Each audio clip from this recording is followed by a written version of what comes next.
সেকেন্ডে দেখতে পাচ্ছি ইসরাত জাহান জেরিন।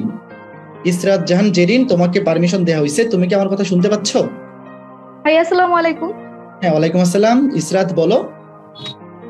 ভাইয়া আমার এখন সিকিউরিটির পজিশন হচ্ছে 780। বাহ, খুবই আর ভালো। জি ভাইয়া, আমি হচ্ছে যেদিন ডিউ রেজাল্ট দিয়েছিল সেদিনও আর কি জুমে জয়েন করে আমার স্টোরি শেয়ার করেছিলাম অল্প কিছুটা। এখন আমি চাচ্ছি আজকে ফুল স্টোরিটা শেয়ার করতে, যদি আপনারা পারমিশন দেন। হ্যাঁ, বলো। জি ভাইয়া, এখন আমি আগে একটু মানে 22 বেচে যে ভাইয়া ছোট ভাইয়া আপুরা আছে তাদেরকে বলতে চাচ্ছি, মানে তারা তো এখন এরকম যে ইঞ্জিনিয়ারিং কোনো কোর্সে ভর্তি হচ্ছে বা মেডিকেলে কোনো কোর্সে ভর্তি হয়ে যাচ্ছে, যেহেতু তাদের এইচএসসি এক্সাম একটু পরে। তো আমার অ্যাকচুয়ালি অ্যাডমিশন জার্নিটা মানে কাহিনীটা ঠিক ওখান থেকেই শুরু হয়, যে আমার কলেজের সবাই যখন অ্যাডমিশনের জন্য বিভিন্ন কোচিং এ ভর্তি হওয়া শুরু করে, কেউ উদ্ভাস, কেউ উন্মেষ, কেউ রেটিনা, মেডিকো, এরকম। তো তখন হচ্ছে আমি বাসায় জানাই যে এরকম, যে আব্বুকে জানাই আমার ইঞ্জিনিয়ারিং পড়ার ইচ্ছা, আমি ইঞ্জিনিয়ারিং এর জন্য উদ্ভাসে ভর্তি হতে চাই, ওদের ইঞ্জিনিয়ারিং প্লাস বায়োলজি প্রোগ্রামে। কিন্তু তখন হচ্ছে ওই দিন আব্বু আমাকে একদম স্ট্রেট ফরওয়ার্ডলি জানাই দেয় যে আমাকে মেডিকেলে ছাড়া অন্য কোথাও পড়াবে। তো ওই দিন রাতে আমি হচ্ছে অনেক ভালো করে বোঝানোর চেষ্টা করি যে আমার ওটার প্রতি কোনো ইন্টারেস্ট নেই, আমাকে যদি ইঞ্জিনিয়ারিং এর দিকে কিছু করতে দেয় তাহলে হয়তো আমি করতে পারবো, এরকম। তো তারপর হচ্ছে ওই দিন এরকম হয়ে যাওয়ার পরে তো একদিন দেখি আব্বু হঠাৎ করে যে উন্মেষের ওইখান থেকে ভর্তির কিছু কাগজ নিয়ে আসে।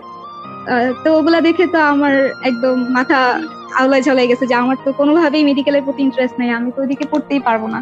কিন্তু তখন হচ্ছে সেটা নিয়ে আমি যদি কথা বলতে যাই তাহলে হচ্ছে সেটা আমার মানে বাসার মধ্যে অনেক বাজে ইম্প্যাক্ট করতো। তো তারপর হচ্ছে আর তখন হচ্ছে আমার দুইটা ভাই হচ্ছে আমার সাথে সেম ক্লাসে পড়ে, আমার দুইটা কাজিন। তো ওই দুইজন ভাইকে হচ্ছে কাকারা ইঞ্জিনিয়ারিং কোর্সে ভর্তি করে দিচ্ছে, কিন্তু আমার ক্ষেত্রে সেই সুযোগটা ছিল না। মানে আমি মেয়ে দেখে এরকম একটা ছিল যে আমাকে মেডিকেলের কোচিং এ ভর্তি করাবেন, আমাকে ওখানেই ঠিক থাকতে হবে, আমি কোনো প্রতিবাদ করতে পারবো না, প্রতিবাদ করলে ঘরে ভাঙচুর হবে, আর বই খাতা আটকায় রাখা হবে, এরকম একটা অবস্থা ছিল।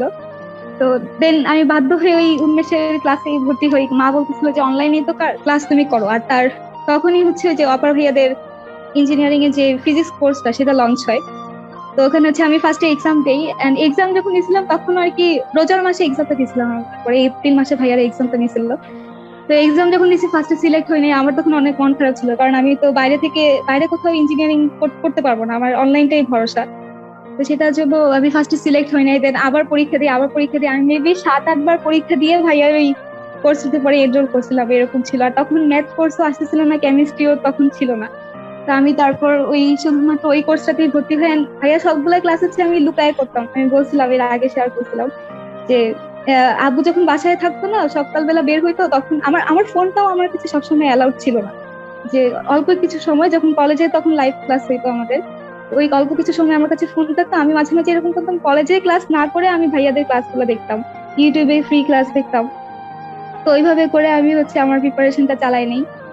দেন হচ্ছে এইচএসসি যখন চলে আসে, ভাইয়া এরকম ছিল যে আমার বাসার সিচুয়েশনটা এরকম, আমাকে আমাদের এইচএসসি পরীক্ষা, ভাইয়া প্রথম পরীক্ষা ছিল ফিজিক্স পরীক্ষা। তো ওই পরীক্ষাটা একদম নিউ একটা প্যাটার্নের পরীক্ষা, যে নিউ একটা প্যাটার্নের পরীক্ষা দিব। আগে তো এরকম এতটা সৃজনশীলের মধ্যে এতটা প্রশ্ন, মানে এতটা এরকম কিছু আগে কখনো মানে পরীক্ষা দেওয়া হয়নি, আর কলেজেও ঠিকভাবে মডেল টেস্ট কিছুই হয় নাই। তো এই জন্য ভাইয়া আমি হচ্ছে পরীক্ষার কিছুদিন আগে থেকে আর কি মেনলি ফিজিক্সটা পড়তাম, যে এটা পড়ি যে এই পরীক্ষাটা যেন ভালো হয়, কোনো যাতে না হয়। কিন্তু ভাই এমনও হয়েছে আমার বাসায় আমাকে মানে ভাবতো যে আমি যদি ফিজিক্স পড়ি তাহলে আমি ইঞ্জিনিয়ারিং দিকে চলে যাচ্ছি, আমি মেডিকেলের দিকে ফোকাস থাকছি না, এরকম করে আমাকে দেখা যেত যে তখনও বাসায় ঝামেলা বাঁধাইতো যে কেন তুমি শুধু ফিজিক্স বই নিয়ে বসে থাকো, ম্যাথ বই নিয়ে বসে থাকো, তোমার সামনে কেন বায়োলজি বই দেখি না, এরকম কাহিনী চলতো। তো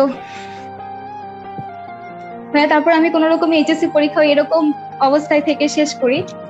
তারপর এইচএসসি যখন শেষ হয় তখন হচ্ছে কোচিং গুলাতে অফলাইনে ক্লাস শুরু হয়ে যায়, যত কোচিং আছে উদ্ভাস, উন্মেষ, সবগুলাতে। তো ওই অফলাইন কোচিং গুলাতেও হচ্ছে আমি ফার্স্টে বলছিলাম যে আমি যাবো না উন্মেষ অফলাইন কোচিং করতে। তো এটা এটা শোনার পরে হচ্ছে আমার বাবা আমার বই খাতা 15 দিন আটকায় রাখছিল। জাস্ট আমার বুক সেলফে উনি হচ্ছে কাগজ খুলে রাখতো যাতে আমি বুক সেলফ থেকে বই খাতা বের করতে না পারি। তারপর আমার রুমে লাইট খুলে নিয়েছিল যাতে আমি পড়াশোনা করতে না পারি। তো আমি হচ্ছে কিছু বই খাতা আগে থেকে লুকায় রাখছিলাম, সেখান থেকে আমি রাতে অন্ধকারে আরেকটা মানে বাটন ফোনের ফ্ল্যাশ লাইট জ্বালায় আমি হচ্ছে ম্যাথ করতাম। তো আমার দুর্ভাগ্য এত যে আমি একদিন ওই ম্যাথ করতে যে ধরা খাই রাতের বেলা চলে আসে। আমার তখন ম্যাথ খাতাটা হচ্ছে গিয়ে একদম মানে কুটি কুটি করে ছিঁড়ে ফেলে, এরকম একটা অবস্থা ছিল। আর ম্যাথ বইটা আমি কোনো রকমে বাঁচাইছিলাম, দেখতে পারে নাই, সেজন্য তো আমার বইটাও ছিঁড়ে ফেলতো, এরকম একটা অবস্থা। তো তারপর হচ্ছে ভাইয়া এগুলা তাও সহ্য করছে। 3বার আমার হচ্ছে বই খাতা এরকম আটকা ছিল, যে অনেক অনেক বলে কয়ে হচ্ছে বই খাতা বের করতাম, তার কিছুদিন পরে আবার কোনো একটা দিয়ে বই খাতা আমার আটকায় ফেলতো, এরকম। তো আমি মানে আবু যখন থাকতো ঘরে, তখন আমি ম্যাথ বই বের করতে পারতাম না, সে ঘুমায় গেলে আমি ম্যাথ বই বের করে ম্যাথ করতাম। আর যখন বাসায় থাকতো না, তখন হচ্ছে যখনই বের হইতো তখন আমি ফোন বের করে ক্লাস করা শুরু করতাম, এরকম একটা সিচুয়েশন ছিল। And তারপর হচ্ছে যখন মেডিকেলের রেজাল্ট দেয় ভাই, আমি মানে যেহেতু যে উন্মেষে আমাকে ক্লাস করতে হইতো, অলওয়েজ উন্মেষে ক্লাসগুলো দেখতাম। তো আর লাস্টে আমার তো উন্মেষে সবগুলো এক্সাম দিতে হতো ভাই, এমন ছিল যে আমার একটা ভাই হচ্ছে, মানে আমার তো 2টা ভাই ইঞ্জিনিয়ারিং ক্লাস বায়োলজি ভর্তি ছিল। তো লাস্টে যে আমি হচ্ছে একটা ভাইকে বলতেছি তুই আগে ঢুকবি, মানে ওদের কোনো বাধা ছিল না। ও হচ্ছে লাস্টে যে যখন যে মেডিকেল ফাইনাল মডেল টেস্ট গুলো হইতো, তখন হচ্ছে আমার ভাই আগে এক্সাম দিত, দিয়ে আমাকে স্ক্রিনশট দিত, সেই স্ক্রিনশট দেখে আমি পরীক্ষা দিতাম, যে যাতে এটলিস্ট আব্বুর ফোনে একটা ভালো নাম্বার যায়, যাতে ঘরে কোনো অশান্তি না থাকে। এই জন্য জাস্ট আমার মা বলতো যে তুই জাস্ট কোনো রকমের পরীক্ষা দিয়ে যা, তো টিকা লাগবে না, এরকম। মানে বাসায় তখন আমি শান্তি বজায় রাখতাম। তারপর হচ্ছে ওইভাবে আমি মেডিকেলের পরীক্ষা দিই। যেহেতু যে উন্মেষে ক্লাস টাস করতাম, তখন হচ্ছে আমি মেডিকেলের পরীক্ষা যেয়ে দেখি আমার কাছে কোয়েশ্চেন বেশিরভাগই কমন, মানে এই কোয়েশ্চেন গুলো আমি অনেকদিন উন্মেষে দেখে এসেছি এরকম। কিন্তু আমি ভাইয়া এটা হচ্ছে একদম পুরো লাইফে শেয়ার করতেছি, আমি মনে হয় 50টা না 60টা দাগানোর পরে ডাবল করে বৃত্ত ভরাট করছি, যাতে কোনোভাবে মেডিকেলে মেরিট লিস্টে আমার নামটা না আসে, কোনোভাবে মেডিকেলে চান্স পাইতে চাই না, এরকম। তো আমি যাওয়ার আগে সবাই বলতেছিল, সবাই দোয়া চাচ্ছিল তার মা বাবার কাছে, কিন্তু আমি আমার মায়ের কাছে বলে গেছি, মা তুমি দোয়া করবা যাতে আমি মেডিকেলে চান্স না পাই। সবাই যখন আমার দিকে তাকাইছিলেন, তাই আমি মাকে বারবার এটা বলতেছিলাম যে মা দোয়া করবো আমি যাতে মেডিকেলে চান্স না পাই। তো ওইরকম মেডিকেলে পরীক্ষা যেদিন শেষ হয়েছে, ওই দিন রাতের বেলা আমি ম্যাথ বই একদম ওপেনলি টেবিলের সামনে নিয়ে ম্যাথ করতেছিলাম। তখন ইন্টিগ্রেশন, ভাইয়ের ইন্টিগ্রেশনের ক্লাসগুলো আমার জমেছিল, সেগুলো আমি দেখতাম। ক্লাসটা লুকাই দেখতে হতো, মোবাইল তো আব্বুর সামনে বের করাই যেত না। তো তখন হচ্ছে তারপর মেডিকেলের রেজাল্ট দেয় 4-5 দিন পরে, খুব সম্ভবত রোজার 2 দিন আগে। রেজাল্ট যেদিন দেয় তো ওই দিন হচ্ছে দুপুরের দিকে রেজাল্ট আসে। তখন আর তখন আমি আম্মুকে বলি যে আম্মু রেজাল্ট দিছে, আমার তো মেডিকেলে হয় নাই। তখন আমি অনেক খুশি যে আমার মেডিকেলে হয় না, সবাইকে খুশি হয়ে বলতেছি। আর তখন হচ্ছে আমার মা তো একদম টেনশন করা শুরু করছে, এখন তো আবার কিছু একটা হবে। আর ভাই আমার একটা ছোট ভাই আছে, ও ক্লাস 2-তে পড়ে এখন। মানে আমার ওর জন্য খারাপ লাগতো যে আমার জন্য বাসায় অশান্তি হইতেছে, আর ওগুলো দেখে ভয় পাইতেছে, কষ্ট পাইতেছে, ওর জন্য আমার খুব মায়া লাগতো। তো তারপর হচ্ছে যখন আব্বু বাসায় আসে, তখন মা বলে যে এরকম মেডিকেলের রেজাল্ট দিছে। তারপর জিজ্ঞেস করছে কি চান্স পায় নাই না, আব্বু এভাবে জিজ্ঞেস করছে, তখন মা বলছে না পায় নাই। তো আমার ফোনটা তখন হচ্ছে গিয়ে আমার ওখানে একটা ড্রয়ারের মতো ছিল, সেই ড্রয়ারের ভিতর থাকতো বন্ধ করা অবস্থায়। আমি যখন চলে যাইতো তখন তো ফোন বের করে ক্লাস করতাম, আবার বন্ধ করে রেখে দিতাম। তো পরে যখন পরে মা বলে আমার কাছে এসেছে তোমার মোবাইলটা বসে দিয়ে দিতে, তখন আমার মাথায় তো পুরো আকাশ ভেঙে পড়ে, মোবাইল চলে গেলে আমি ক্লাস করবো কিভাবে? মানে মেডিকেলের যে প্রথম লাস্টের মানে মেডিকেলের এক্সামের আগে কয়েকদিন তো আমি ওভাবে ক্লাসও করতে পারি না, কারণ ওদের এক্সাম গুলো নিয়ে আমার বিজি থাকতে হতো। তো পরে মোবাইল দিয়ে দিতে হয়, মোবাইল নিয়ে আটকায় রাখছিল আবার। আর বই খাতা তো বলছে যে সবকিছু বস্তা ভরে রাখতে, সব নিয়ে করে দিবে। তখন আমি ওই মোমেন্টে কিছু বই টই লুকায় রেখে দিই, আবার যে আমার একটা লুকানো জায়গা ছিল সেখানে বই টই লুকায় রেখে দিতাম, সেখান থেকে। তারপর হচ্ছে গিয়ে ওই দিন রাতের বেলা আমি পড়তে বসার পরে হচ্ছে, তাও আমি পড়তে বসছি সাহস করে, যে কিছু বলে কিনা, আমার কাছে তুমি পড়তে বসো। পড়তে বসে আমাকে তখন পড়তে বসতে দেয় নাই। তারপরে 4-5 দিন আমার বাবা বাসা থেকেই বের পায় না, মানে আমি পড়তে বসে তো আমার কোনো সুযোগই নেই, সে বাসা থেকে বের না হলে তো আমি না ফোন করতে পারবো, আর ফোন কোথায় রাখছে একমাত্র আল্লাহ জানে, আমি জানি না, মা জানে না। তো তারপর হচ্ছে ভাই এরকম সিচুয়েশন আমি, আর তখন তো যে আবার আমার বই খাতে আমার বুক সেলফের কাগজ মেরে রাখা, আমার এখনো ভাই ছবিগুলো আছে আমার কাছে। লাস্ট যেদিন থার্ড টাইমের মতো আমার মেডিকেলের রেজাল্ট দেওয়ার পর আমার পরীক্ষা আটকায়, সেদিন সকালবেলা আমি মানে প্রমিস করছি যে আমি আর এই বাসায় থাকবো, আমি এই বাসা থেকে চলে যাবো, এই বাসা থেকে চলে যাই, আমি আমার স্বপ্ন পূরণ করবো। আর তখন আর যেদিন হচ্ছে মেডিকেলের রেজাল্টের 2 দিন আগে কবে যেন বুয়েট হচ্ছে গিয়ে তারিখ প্রকাশ করে দেয়, যে তারা এই তারিখে পিলি নিবে, তারপর এই তারিখে রিটেন নিবে। তখন আমার মাথা আবার যে বুয়েট কি দিয়ে দিয়েছে, আমি তো কান্নাকাটি করে শেষ। তো ফার্স্টে ডিসিশন নিয়েছিলাম যে আমার একটা ফ্রেন্ডের বাসায় আমি চলে যাবো, সবকিছু ছেড়ে ছেড়ে, যে কটা বই খাতা আছে হাতের কাছে সেগুলো দিয়ে। তো পরে হচ্ছে আম্মু আমাকে সাপোর্ট দিতে বলতেছে যে না, তোমাকে আমি তোমার নানুর বাসায় দিয়ে আসবো। পরে আমি আর মা নানুর বাসায় চলে আসি। আবু বের হওয়ার পর সাথে সাথে সবগুলো বই খাতা বুক সেলফের কাগজ খুলেই আমি আমার যখন ইঞ্জিনিয়ারিং এর ম্যাথ বই, ইঞ্জিনিয়ারিং এর বইগুলো আমি হচ্ছে 20 ব্যাচের আপুর কাছ থেকে নিই, সেই বইগুলো আমার ছোট ফুপুর বাসায় আমি রেখে দিচ্ছিলাম। যে বাসায় নিয়ে গেলে তো এতগুলো বই, ইঞ্জিনিয়ারিং এ তো উদ্ভাস থেকে অনেকগুলো বই দেয়, সেগুলো তো আমার বাসায় রাখার কোনো সুযোগ নেই, সেগুলো তো আমি এতগুলো লুকায় রাখতে পারবো না। সেগুলা মা যে ছোট ফুল বাসায় একদম নর্মাল, কেউ জানতো না যে আমরা বাসা থেকে চলে যাচ্ছি, At least আমি বাসা থেকে যে একবারের মতো চলে যাচ্ছি এটা কেউ জানতো না। তো আমার বাসার উপরে বড় পুকুরা থাকতো। তো তারপর হচ্ছে হঠাৎ করে খবর হয়ে যায় যে আমরা বাসায় নাই, তখন তো মাঝখানে অনেক ঝামেলা, মানে নানুর বাসা আসার পরে প্রথম 15 দিন আমি হচ্ছে ঠিক মতো পড়াশোনা করতে পারি না, কারণ তখন একটা অন্য রকমের ঝামেলা ছিল। ওরা মা আর ভাই ঢাকায় চলে যায়, মানে যে আমি মা ছাড়া কোনোদিন কিছু বুঝি না, সেই আমাকে মা ছাড়া আমার এই অ্যাডমিশনের মতো কঠিন লাইফটা শুরু করতে হয় মাকে ছাড়া একদম। আর আমার নানুর বাড়ির সাপোর্ট অনেক ছিল। তখন আমি যে উদ্ভাসের ফাইনাল মডেল টেস্টে ভর্তি হই, এর আগে উদ্ভাসের সাথে আমার কোনো ধরনের কোনো কানেকশন ছিল না। তো এখানে আসার পরে তারপর ভাই আমি আপনাদের ক্লাস সব পড়া শুরু করি, এন্ড দেন হচ্ছে মাঝে উদ্ভাসের পরীক্ষাগুলো দেই। তখন আবার মধ্যে যে 85 ডেজ ইঞ্জিনিয়ারিং একটা শুরু করছিল, দেখা যেত ভাই আমি হচ্ছে এই ক্লাস করার ঠান্ডায় এত থাকতাম যে আমার ঠিক মতো পরীক্ষাগুলো দেওয়া হতো অনেক, সরি, অনেক লাগতো। তো তারপর হচ্ছে তাও আমি যতটুকু পারছি চেষ্টা করছি। তারপর আমার আইওটির পরীক্ষা চলে আসে, আইওটি যেদিন রেজাল্ট দেয় ওই দিন আমার আইওটিতে পজিশন আসছে 1244। আমি ভাবছিলাম যে হবে না, কারণ আইওটিতে সিট থাকে মাত্র 500 সামথিং। তো তারপর দেখি যে না, আইওটিতে আমার যখন সাবজেক্ট চয়েস দেয় তারপর আইওটিতে সিভিল আসে আর কি, সিভিল ইঞ্জিনিয়ারিং আসে। কিন্তু এখানে একটু মানে টাকা পয়সার ব্যাপার আছে, যেহেতু আমার গার্জিয়ান হিসেবে আমার মা বাবা কেউ নাই, আমি মামাদের কাছে থাকি। তো এরকম মানে এত অ্যামাউন্ট দিয়ে ভর্তি হওয়াটাও কেমন যেন। তো পরে ওখানে আর অ্যাডমিট হই না। তারপর বুয়েটের পিলি দেই, পিলিতে ঠিকই, বাট রিটার্নটা হয় না। আসলে আমি আল্লাহর কাছে শুধু চাইতাম যে আল্লাহ, যে বুয়েটের জন্য আমি ঘর ছাড়ছি সেই বুয়েটকে তুমি আমার ঘর বানাই দিও, কিন্তু আমাকে লাখ ফেভার করে নাই, বুয়েট আমার হয় নাই। তখন মানে অনেক খারাপ লাগতেছিল। আমার বেশি মনে হচ্ছিল আমার মাকে সবাই কথা শোনাবে, মানে আমি যেদিন থেকে বাসা ছাড়ছি সেদিন থেকে আমার মাকে সবাই কথা শোনাচ্ছিল যে তুমি তোমার মেয়েকে প্রশ্রয় দিছো, তোমার জন্য মেয়ে ইঞ্জিনিয়ার হওয়ার সুযোগ পাচ্ছে, এরকম কথা শুনে। তো যখন বুয়েট হয় না তখন আমার আরো খারাপ লাগতেছিল। আমার মাকে সবাই কথা শোনাবে এটা ভাবলে মানে আমুর চেহারাটা আমার মাথায় আসতে আমি আর কান্না চলে আসতো। তারপর তার কিছু মানে রেজাল্ট পাওয়ার পরে আমি অসুস্থ হয়ে গেছিলাম, আমার জ্বর চলে আসছিল। তারপর ডিউ রেজাল্ট আমাকে আমার ভাই বের করে দিয়েছে, আমি দেখি নাই। যে আমি জানতাম এখানে হবে না, কারণ আমি বায়োলজি একদমই সহ্য করতে পারি না, যেটা আমি মেডিকেলে ইচ্ছা করে খারাপ করে এক্সাম দিয়ে আসছিলাম। তো পরে ডিউতে হয়েছিল, ডিউতে আমার পজিশন 1334, আমি বলছিলাম ভাইয়া ডিউ দিন। আর তারপর হচ্ছে জিএসটি দিছিলাম, সেখানে আমার মার্কস আছে 78। আর তারপর এখন সিকের ওয়েতে আমার পজিশন হচ্ছে 780।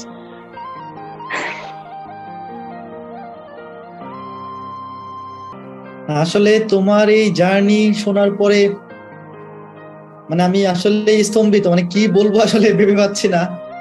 বাট আমি আসলে একটা কথা বলবো যে এখানে যারা শুনতেছো এই লাইভটা, এখানে যদি কোনো গার্ডিয়ান থেকে থাকেন, তো আমি আপনাদের উদ্দেশ্যে প্রথমে একটা কথা বলবো যে মানে এটা অনেক ক্ষেত্রে হয়, আমাদের দেশে এটা বেশি, যে গার্ডিয়ানরা আগে থেকে যে একটা বিষয় থাকে না, যে সন্তান জন্ম নেওয়ার পর থেকেই অনেক গার্ডিয়ান ডিসিশন নিয়ে ফেলেন যে আমার ছেলে কি হবে বা আমার মেয়ে কি হবে। তো এই জিনিসটা থেকে আসলে বের হওয়ার এখনই উপযুক্ত সময়। যারা গার্ডিয়ান আছেন আমি তাদের উদ্দেশ্যে একটা কথাই বলবো যে মানে স্টুডেন্ট বা ছেলে, আপনার ছেলে মেয়ে কি হইতে চায় সেটা আসলে এইভাবে না চাপাইয়ে যদি তাকে একটু স্বাধীনতা দেয়া হয়, তাইলে দেখা যাবে যে না, সে বেস্ট আউটকামটাই হয়তো দিছেন, মানে এনে দিতে পারবে। বাট এখানে অবশ্যই গার্ডিয়ানদের একটা চাওয়া পাওয়া তো থাকবেই, সেটা স্বাভাবিক, যেহেতু ওনারা আসলে ছোটবেলা থেকেই হয়তো কোনো কিছু ঠিক করে রাখতেই পারেন। তবে তোমার জার্নিটা আসলে একদমই ব্যতিক্রম। এইরকম জার্নি জানি না এখনো পর্যন্ত চান্স পাওয়া, যারা আজকে সিকেট রুয়েটে চান্স পাইছে তাদের মধ্যে এরকম জার্নি অন্য কেউ এটার সম্মুখীন হয়েছে কিনা। তো তুমি তো একদম রিয়েল ফাইটার, মানে তুমি স্বপ্নকে জয় করার জন্য যতটুকু ফাইট করা প্রয়োজন তার চাইতে বেশি ফাইট করছো বলা যায়। তো আজকে এই লাইভটা আমি ইঞ্জিনিয়ার হওয়ার জন্য, মানে আমার নিজের প্যাশনেট ছোটার জন্য আমি আমার বাসা ছাড়ছি, আমি আমার মাকে ছাড়ছি, আমি আমার ছোট্ট ভাইটাকে ছাড়ছি।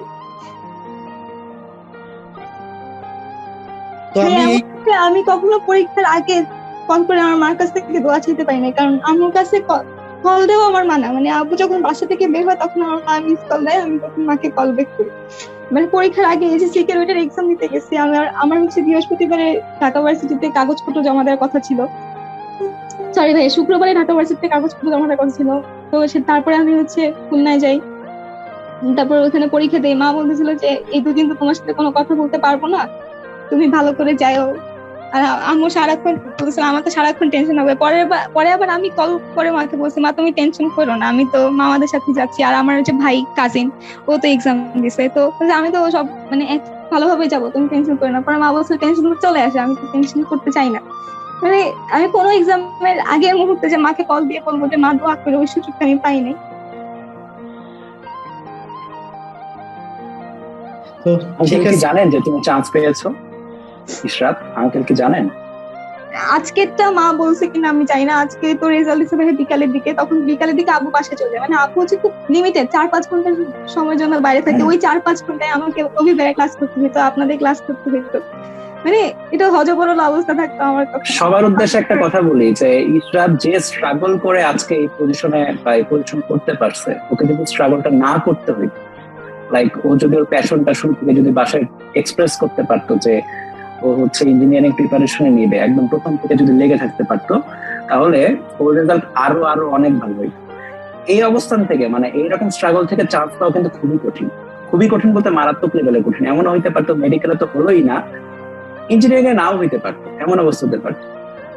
কিন্তু দেখো কিন্তু স্ট্রাগল করে এর মধ্যে ফাইট করে এতটুকু করতে পারছে, ইট মিনস আ লট, আসলেই অনেক কিছু। কারণ ও যদি একদম পুরোপুরি এটার পিছনে লেগে থাকতে পারতো, বাসা থেকে যদি ফুল সাপোর্ট থাকতো, তাহলে কিন্তু ও আরো অনেক আগাইতে পারতো। আমি বলতেছি না যে ও যা করছে এটা আরো অনেক আগাইলে বেটার, এরকম কিছু না, ও যা করছে মোর দেন এনাফ, কিন্তু আরো বেটারও করতে পারতো, এটা সে নিজেও জানে।